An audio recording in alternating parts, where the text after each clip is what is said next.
everyone, it's time for us to go and take a look at the iPhone 14 and compare it against the iPhone 15 and see which particular iPhone you should go and pick up. Now, you should buy the iPhone 15 for sure, but I think the iPhone 14 is still a great iPhone as well, and I would probably recommend picking up both these devices, but the 15 is probably the better one. If you want to pick up either one, links will be down in the description. You get from there, you can help support the channel at the same time. Now, starting off side by side, there are some pretty big differences this year, finally. The iPhone 14, this iPhone came out last year, and it's a pretty good looking iPhone. I think it's, 6.1 inch Super Retina XDR OLED display, both 60 Hz panels, but this one had the notch up top. Still a very good looking iPhone nonetheless, and I've been using this thing for like a year as like a side phone, and it's been giving me a pretty good experience nonetheless. Now with the iPhone 15 on the other hand, this is a little bit of a different story because now you're getting that dynamic island at the very top, still 60 Hz, but it's a pretty good fast panel, which is something I like. And the same resolution, pretty much everything's kind of the same, but the body's slightly different because on the sides this time around, I don't know if you guys can tell over the camera, but you're actually getting the slight change on the side, which is actually super nice. So it's a little bit of a curve. It actually looks very cool, and it does make a big difference. It makes a slight difference when you're holding it in the hand. I feel like it is actually nicer to hold. They're both kind of the same thickness. I just did that name drop thing. They're both kind of the same thickness, not really that big of a difference. Another massive difference is at the bottom. You're now having USB-C at the bottom of the iPhone 15, where the iPhone 14 had the Lightning port. Very cool stuff. I'm very glad Apple changed it, but that's kind of how they both kind of compare in that side. Now on the back, there's also another very big change. So with the iPhone 14, dual camera setups on both, pretty much the same exact size, but you can now see, for one, I don't think we have a white color of the iPhone 15 anymore, which is weird, but you do actually have this like frosted glass back on the back of this iPhone, which is insane. I'm very happy to have it. It's also a little bit of a different build quality. Apparently the iPhone 15s aren't as performant, like they're not as durable as the iPhone 14s. I guess we're gonna have to wait a couple more, drop tests to kind of figure that out, but it's pretty crazy. Both have MagSafe, both have wireless charging. You have the capability of charging an iPhone 14 from an iPhone 15, but not vice versa.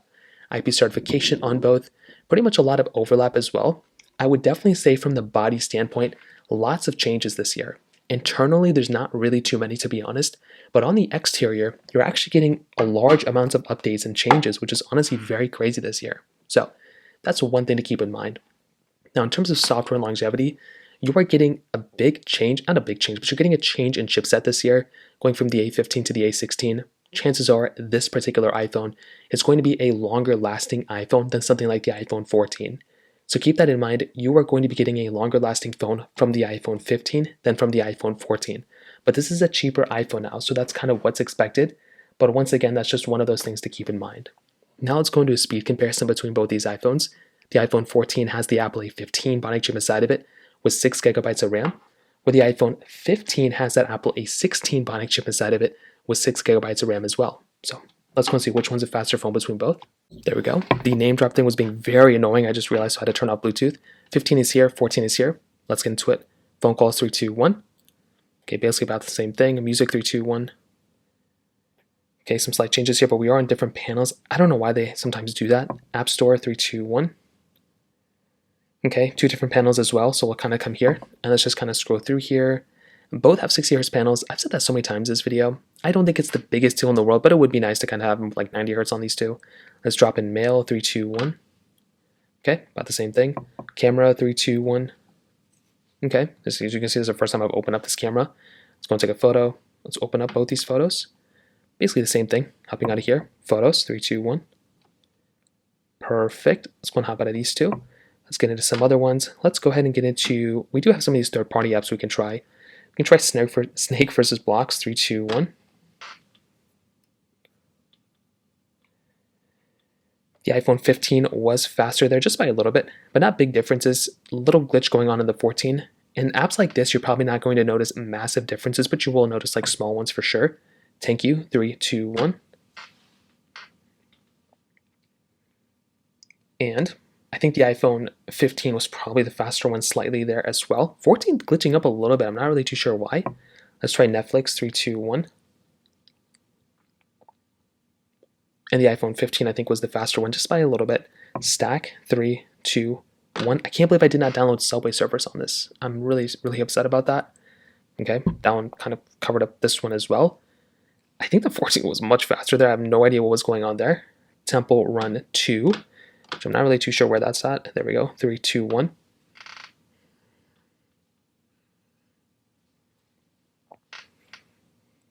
and you can see right here, the iPhone 15 actually much faster here. The iPhone 14 slightly slower. Again, these aren't like a massive differences, but they are like small little ones you're definitely going to notice. So I think for sure when it comes down to it, you're definitely going to be getting a faster phone from the iPhone 15. This could be due to a couple of things. One, it's the newer phone, newer chipset. It's also the one I just set up, so this is probably going to be a newer, faster phone than this one because this is an older one, it's a year old. So there's a lot of reasons why the iPhone 14 is not going to be as fast as the 15. But regardless, you are getting a very fast phone from both. And I think the iPhone 14 is still a very fast phone, but the 15 is a little bit faster. So keep that in mind. Now, moving on to the camera side of things, one thing I will definitely tell you is that I'm going to do a full camera comparison very soon, but from first, bird's eye view, I don't think this is a big, massive difference. Dual camera setups on both, wide and ultra wide cameras on both of them. You have 4K at 60 on the front and the back of both these sensors. So no upgrade in any of the resolutions you can film in, but there is an upgrade in the 48 megapixel wide angle lens coming from the 12 megapixel lens on the iPhone 14. So a slight difference as far as I can tell. Now, I've heard there were some cool improvements on the iPhone 15 camera, like, improved cinematic mode and portrait mode and things like that. You can also change cinematic mode and, portrait mode after the fact, or just portrait mode, one or the other. But is it a massive difference of a camera? Probably not. I'm not going to make first-hand assumptions because I haven't used the iPhone 15 camera a ton, but from, again, bird's eye view from the camera features and everything I've seen, it's not really a big, massive difference if I'm being completely honest. I think something like the iPhone 15 camera, though, is still very, very good. I love this camera. I'm sure it's great. The 15 Pro camera is really good, but again, they're not massive differences from the previous generation like I mentioned before. I think Samsung's, even the Google Pixel, I think this year had a bigger transition, a bigger change than at least what the Pixel 7 brought from the Pixel 6, than probably what the iPhone 15 brought over the iPhone 14. You're still getting cool like 10x zoom, which is really nice. I think it's a little bit of an improvement from the iPhone 14. Actually, the iPhone 14 had 5x zoom, didn't it? So we're going from 5x zoom to 10x zoom, so you're getting twice the amount of zoom, which is really cool. Otherwise, though, I mean, that iPhone 13 Pro had like, 15x or 12x, so you're getting small improvements here and there, which is really nice. But regardless, it's not really probably that big of a difference of a camera, if I'm being honest. I'd rather just get the iPhone 14 Pro camera at that point. So to kind of sum it up, I definitely do think going from the iPhone 14 to the iPhone 15 is an upgrade. It's not a downgrade, it's definitely an upgrade, but I think a majority of the changes are the outside. You're basically getting the same type of battery size. Battery life's probably going to be slightly better here, but you're getting things like the dynamic island, USB-C. The USB-C feature brings a lot of cool features, a newer upgraded body which may be less durable, but you're getting frosted glass back, a better camera as well. Lots of cool stuff. But the iPhone 14, like if you have it, keep it. If you want to spend more money on the 15, go for it. But I'd rather just save some money and buy an older phone that probably is going to be more durable, than probably go up to something like the iPhone 15. But the choice is yours. I think this is a good upgrade. Honestly, I haven't said that in a while. This is actually a pretty good upgrade. But I do think the iPhone 14 is still very good. I'd probably recommend just keeping this phone. The 14 Pro, go for it. But if the battery health issue starts happening on the iPhone 15, I'm going to be very wary about telling people to upgrade to this phone. So that kind of covers it up there. If you have any other thoughts or questions, let me know in the comment section below. Hit the like button, that would mean so much, but definitely hit that subscribe button. More importantly than everything else, I love every single one of you guys. Hopefully I'll catch you guys in the next video.